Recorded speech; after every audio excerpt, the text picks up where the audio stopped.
Hello hi மக்களே. இன்றைக்கி காலையில் எப்போ போல் காலையில் எழுந்தாச்சு.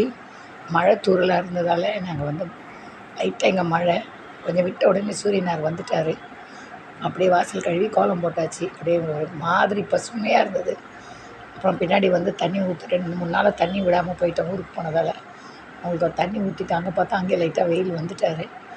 அதை பார்த்துட்டு அப்படியே நாங்கள் உள்ளே வந்து சமைக்க ஆரம்பிக்கணுன்ட்டு வந்தோம். அதுக்குள்ளே எதுக்கு ஒரே புகை மூட்டமாக இருந்துச்சு. புகை மூட்டை வச்சுட்டாங்க. அவங்களுக்கும் போட்டுட்டு அப்படியே பார்த்துட்டே உள்ளே வந்து மதருக்கு பூ வச்சுட்டு இன்றைக்கி 2 நாள் காஞ்சி போச்சு. எடுத்து போட்டு பூ வச்சாச்சு. சாதம் வச்சேன். இன்றைக்கி கத்திரிக்காயும் கருவாடு போட்டு உருளைக்கிழங்கெல்லாம் போட்டு ஒரு கருவாட்டு குழம்பு வச்சேன் இன்றைக்கி நான். அதோட தொட்டுக்க பீன்ஸு அங்கே ஊர்லேருந்து வாங்கிட்டு வந்தோம். அந்த பீன்ஸு பொரியல் பண்ணேன். பீன்ஸெல்லாம் கட் பண்ணி வச்சு புளி ஊற்றி காரக்குழம்பு வச்சுட்டு டிஃபனுக்கு தோசையை ரெடி பண்ணியாச்சு.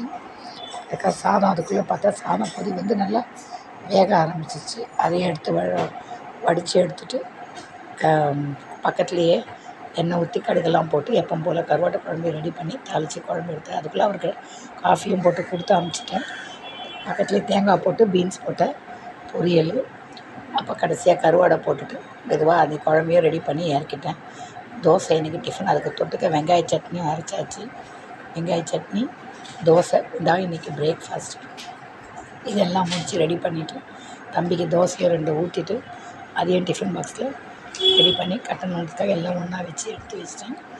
அதுக்குள்ளே திரும்பி பார்த்தா சாதமும் வடிகிற ஸ்டேஜ் வந்துடுச்சு. அதையும் எடுத்து போட்டு வடிச்சிட்டேன்.